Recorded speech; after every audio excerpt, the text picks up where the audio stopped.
Olá e bem-vindos. Hoje a gente vai mergulhar fundo nos bastidores de um verdadeiro fenômeno, o concurso da Assembleia Legislativa do Estado do Amazonas, o ALEM. Isso mesmo. E a nossa missão aqui é tentar entender uma coisa. Esse concurso foi a grande oportunidade da década para o serviço público lá no norte? Ou foi, sei lá, uma armadilha de competição altíssima? É uma pergunta excelente. Para investigar isso, a gente vai olhar os números que, assim, saltam aos olhos. Salários de mais de R$ 30 mil, mais de 42 mil inscritos e um dado que acende um alerta. Quase 37% de abstenção. Um cenário de muitos contrastes, sem dúvida. Exato. E olha, a gente está bem no olho do furacão. Os resultados definitivos da prova objetiva, que foi em dezembro, acabaram de sair. A poeira sem mal assentou. Então o clima ainda está tenso. Muito tenso. Para milhares de candidatos, o jogo mudou. O foco total agora é na prova discursiva, que está marcada para o 1º de março. E esse é um filtro ainda mais pesado, sabe? E não para por aí, né? Não para.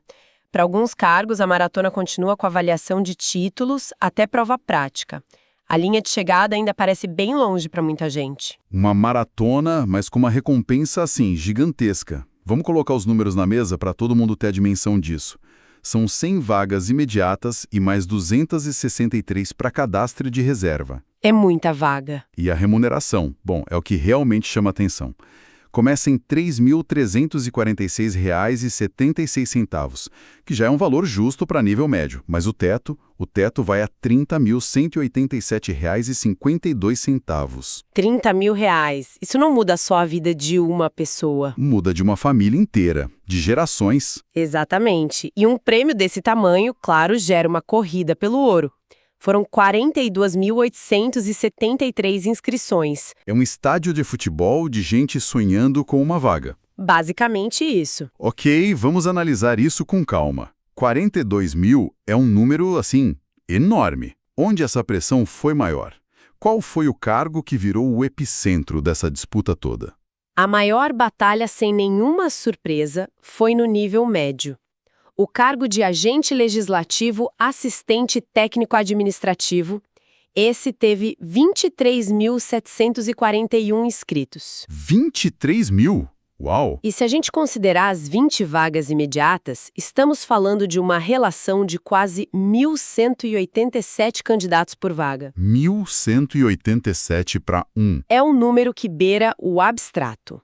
É mais fácil entrar em muitas das universidades mais concorridas do país. É uma loucura. 1.200 pessoas por vaga. Mas me pergunto se essa febre toda se restringiu só aos salários mais baixos. A briga foi tão intensa nos cargos de elite também? O que é fascinante aqui é que sim, a intensidade foi a mesma. É mesmo. Pega o cargo de assessor jurídico, por exemplo. O salário inicial é de mais de R$ 16 mil. Um salário excelente. Para apenas 3 vagas imediatas, tivemos 2.285 inscritos. Isso dá uma concorrência de 761 por vaga. 761? Ou seja, a disputa foi brutal em todos os níveis. Isso nos leva ao grande paradoxo desse concurso. Ao mesmo tempo em que milhares de pessoas se inscreveram, a gente teve uma quantidade enorme de cadeiras vazias no dia da prova. Esse é o dado que mais me deixou intrigado. A taxa de abstenção foi de 34,49% para o nível superior e subiu para 36,60% para o nível médio. É muita gente. Mais de 1/3 dos inscritos simplesmente não foi fazer a prova. O que explica isso? É só gente que, não estudou e desistiu? Seria simples se fosse só isso. A realidade, infelizmente, é bem mais complexa e diz muito sobre o Brasil. Como assim? Uma parte é, sim, o despreparo. Mas uma parcela bem significativa desses números representa barreiras invisíveis. Pensa na geografia da região norte. Manaus é um hub aéreo, mas o acesso por terra ao rio de muitas cidades do próprio Amazonas ou de estados vizinhos é caro e demorado. Ah, claro, a logística. Exato. O custo de uma passagem, a hospedagem, a alimentação. Para muita gente, isso é o orçamento de um mês inteiro. Então, na prática, o concurso acaba criando um filtro geográfico e econômico que nem era a intenção. Você está dizendo que antes da prova de português, Já existe uma prova de logística e de poder aquisitivo. Exatamente. A gente pode chamar de um filtro geográfico invisível. Ele acaba por vias tortas, favorecendo quem já mora na capital ou quem tem mais recurso financeiro para bancar essa viagem. Entendi. A abstenção não é só uma estatística, é um mapa das desigualdades regionais e sociais. Cada cadeira vazia ali pode contar a história de alguém que tinha o conhecimento, mas não os meios para competir. Isso muda completamente a perspectiva sobre a concorrência real. Mas vamos falar do prêmio. Pelo que exatamente essas milhares de pessoas estavam competindo? Qual era o cardápio de oportunidades? O cardápio era bem vasto e mostra como a máquina legislativa é complexa.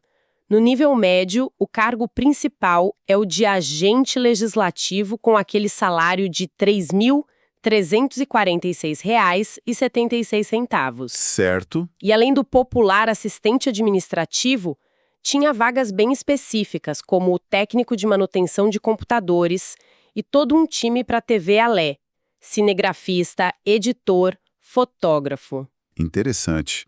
Isso mostra que uma Assembleia Legislativa hoje é quase uma empresa de comunicação também, né? Precisa produzir conteúdo, transmitir as sessões. Precisamente. E no nível superior, essa diversidade explode. O cargo de analista legislativo, com salário de R$ 4.462,35, abriu vaga para administrador, contador, designer gráfico, engenheiro civil, jornalista. Uma lista enorme. E diversas especialidades de médico, pedagogo, redator. É uma lista que mostra que o legislativo precisa de um cérebro multidisciplinar para funcionar bem. Mas, vamos ser sinceros, o que atraiu todos os holofotes foram os salários do chamado quadro isolado. É aqui que os números se tornam realmente impressionantes. Ah, sim. Analista de controle com R$ 19.274,90. Assessor jurídico com R$ 16.449 e o topo da pirâmide, procurador com R$ 30.187,52. E esses são os cargos que exigem a maior especialização e, claro, carregam as maiores responsabilidades. Um parecer de um assessor jurídico ou uma defesa de um procurador pode definir o destino de leis que afetam milhões de pessoas, orçamentos bilionários. E o salário reflete isso, então? Exato. A responsabilidade é gigante. Sim, mas um salário desses na esfera pública não vem acompanhado de uma pressão política e uma exposição gigantesca. Fico imaginando o nível de estresse. Será que a estabilidade e o salário compensam esse outro lado da moeda? É uma troca. A pressão é imensa, sem dúvida. O trabalho é técnico, mas o ambiente é político. É preciso ter um perfil muito resiliente e tecnicamente impecável para navegar nesse meio. Faz sentido. E é por isso que a seleção é tão rigorosa. Para justificar um salário de R$ 30 mil, a prova não pode ser trivial. Ela precisa ser um verdadeiro monstro, desenhada para encontrar agulhas no palheiro. E como era esse monstro? Como foi a estrutura da avaliação para filtrar os melhores entre dezenas de milhares? A estrutura foi multifacetada. A primeira grande barreira foi a prova objetiva, eliminatória e classificatória, para todo mundo. Quem sobreviveu a ela, em alguns cargos, agora encara a prova discursiva, que vai medir a capacidade de argumentação, o conhecimento aprofundado. É a etapa que separa os homens dos meninos, como dizem. Exato. Para cargos como procurador e assessor jurídico, essa é a etapa que realmente define os aprovados. E, além disso, ainda existiam etapas mais específicas, certos? Sim, tinha uma prova prática, por exemplo, exclusiva para intérprete de língua de sinais. O que faz todo sentido, é uma habilidade que não se mede no papel. Claro. E para os cargos de topo, procurador, analista de controle, assessor jurídico, tinha a avaliação de títulos. Ela não elimina, mas soma pontos. Ter um doutorado, um mestrado ou artigos publicados pode ser o diferencial que coloca um candidato dentro das vagas. É uma forma de valorizar a trajetória. Exatamente, a trajetória acadêmica e profissional. Vamos focar um pouco na prova objetiva, que foi a grande peneira. Fiquei curioso com a rigidez. Era só acertar um número mínimo de questões? A regra era bem mais cruel. A prova tinha entre 60 e 80 questões de múltipla escolha. Era preciso fazer, no mínimo, 50% dos pontos em conhecimentos gerais e 50% em conhecimentos específicos. Ok, até aí parece padrão. Mas o detalhe fatal era: não se podia zerar em nenhuma disciplina. Peraí, quer dizer que um candidato a assessor jurídico, por exemplo, podia gabaritar 14 questões de direito constitucional, ir super bem em todas as outras áreas do direito, Sim, mas se ele zerasse as poucas questões de raciocínio lógico, por exemplo, ele estava fora. exatamente. Eliminado. Nossa, Isso força o candidato a ter uma preparação completa, sem pontos fracos.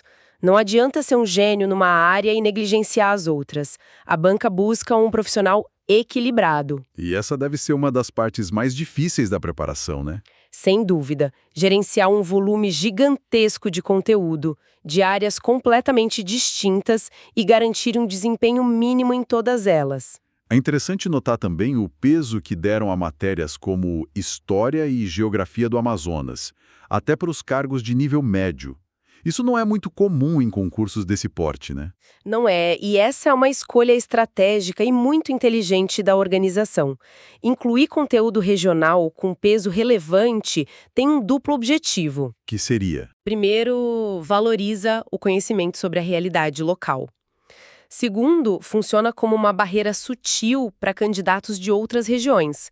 Não que eles não possam aprender, mas um candidato local que cresceu estudando aquilo na escola já sai com uma vantagem, sabe? É uma forma de prestigiar o talento da terra, então. Exato. Sem fechar as portas para quem vem de fora, mas exigindo um esforço extra de adaptação. Olhando para toda essa complexidade, a concorrência brutal, a prova que exige um conhecimento enciclopédico, as barreiras geográficas, fica evidente que uma preparação fragmentada, sei lá, estudando por apostilas soltas ou vídeos aleatórios, é uma receita para o fracasso. Totalmente. A organização é a chave. A capacidade de criar um cronograma de estudos que cubra cada ponto do edital de forma equilibrada é o que separa os amadores dos profissionais. É preciso um método. Exato. E hoje, a tecnologia ajuda muito nisso. Ter acesso a materiais direcionados, poder treinar com milhares de questões de provas anteriores para entender o estilo da banca e usar métodos de revisão eficientes faz toda a diferença. Não se passa num concurso assim só com talento. Passa-se com um método. Falando nisso, para quem é estudante e quer se preparar de verdade, a dica é entrar em medcob.com.br, baixar o app e aproveitar o maior banco de questões do Brasil, com provas anteriores de todas as instituições, questões comentadas, resumos práticos, aulas completas e flashcards prontos para revisar onde quiser. Agora, vamos fazer uma viagem no tempo, porque isso ajuda a colocar tudo em perspectiva. O último concurso da Allian foi lá em 2011. Comparar os dois editais nos dá uma imagem clara da evolução do serviço público. E se a gente conectar isso com um cenário mais amplo, a comparação é chocante, principalmente no aspecto salarial. Chocante. A mudança não foi uma evolução, foi uma revolução. Em que sentido? O quanto os salários mudaram? Vamos pegar o cargo de procurador, o topo da carreira. Em 2011, o salário inicial era de R$ 11.603,90. Um excelente salário para a época, claro. Sim, já era muito bom. No edital atual, esse mesmo cargo oferece R$ 30.187,52. O valor praticamente triplicou em pouco mais de uma década. Triplicou, uau! Isso é muito mais do que a inflação do período. O que explica um salto tão grande assim? Foi uma reestruturação de carreira? Exatamente. Não é apenas correção monetária. Esse salto reflete uma decisão estratégica do Legislativo do Amazonas de valorizar seus quadros. E de competir no mercado, imagino? De competir em pé de igualdade com as carreiras federais e até com o setor privado para atrair e reter os melhores talentos jurídicos. É um recado para o mercado. Nós queremos os melhores e estamos dispostos a pagar por isso. Isso eleva o prestígio da instituição. E essa valorização aconteceu só no topo ou chegou na base também? O cargo de nível médio acompanhou esse movimento? Acompanhou na devida proporção. Em 2011, o cargo de agente legislativo, de nível médio, tinha um vencimento inicial de R$ 1.150,41. Era um salário bem modesto. Bem modesto mesmo. Hoje, o mesmo nível de cargo parte de R$ 3.346,76. Proporcionalmente, o aumento também foi gigantesco. A estrutura das provas em 2011 era até parecida, mas o foco e o peso das disciplinas mudaram. Indicando novas exigências. Isso, indicando que as competências exigidas do servidor público hoje são outras. A necessidade de conhecimento em informática, por exemplo, é muito maior. Então, o que tudo isso quer dizer? Se a gente juntar todas essas peças, a concorrência massiva, a abstenção alta, os salários estratosféricos e a complexidade das provas, qual é a grande foto que se forma? Bom, a síntese é que o concurso da Alean deixou de ser apenas um bom concurso regional e se transformou num evento de calibre nacional. Uma verdadeira oportunidade de elite no serviço público. O que explica os 40 mil inscritos. Exatamente. Em segundo lugar, a abstenção de mais um terço é um termômetro social importante, que escancara as dificuldades logísticas e financeiras que filtram competidores antes mesmo da prova. O filtro invisível. Isso. E, por fim, a combinação da valorização salarial com o aumento da complexidade das provas apontam para uma tendência clara: a profissionalização extrema e a crescente exigência nos cargos de suporte ao poder legislativo. O servidor de hoje precisa ser muito mais qualificado que o de uma década atrás. E isso nos traz de volta à nossa pergunta inicial. Oportunidade ou armadilha? Parece que a resposta é os dois. Uma oportunidade de ouro para quem está no mais alto nível de preparo e uma armadilha de frustração para quem subestima o desafio. Perfeito. Isso levanta uma questão importante. Deixa aqui uma reflexão final. Manda. Considerando a demanda brutal pelas vagas e, ao mesmo tempo, essa barreira invisível da abstenção, a grande questão que emerge não é só quem tem o melhor preparo técnico. Tem algo mais, né? Talvez a pergunta mais profunda seja: quem consegue superar o conjunto de barreiras logísticas, financeiras e, acima de tudo, psicológicas, para sequer chegar ao local de prova e conseguir render sob uma pressão desumana? O que isso nos diz sobre o perfil de profissional que esse sistema, com todos os seus filtros visíveis e invisíveis, acaba de fato selecionando para o serviço público? Um ponto excelente e que dá o que pensar. A seleção vai muito além do conteúdo do edital. Fica a reflexão para todos que acompanham esse universo. Agradeço a análise profunda e a gente encerra aqui nossa discussão sobre o concurso da ALE.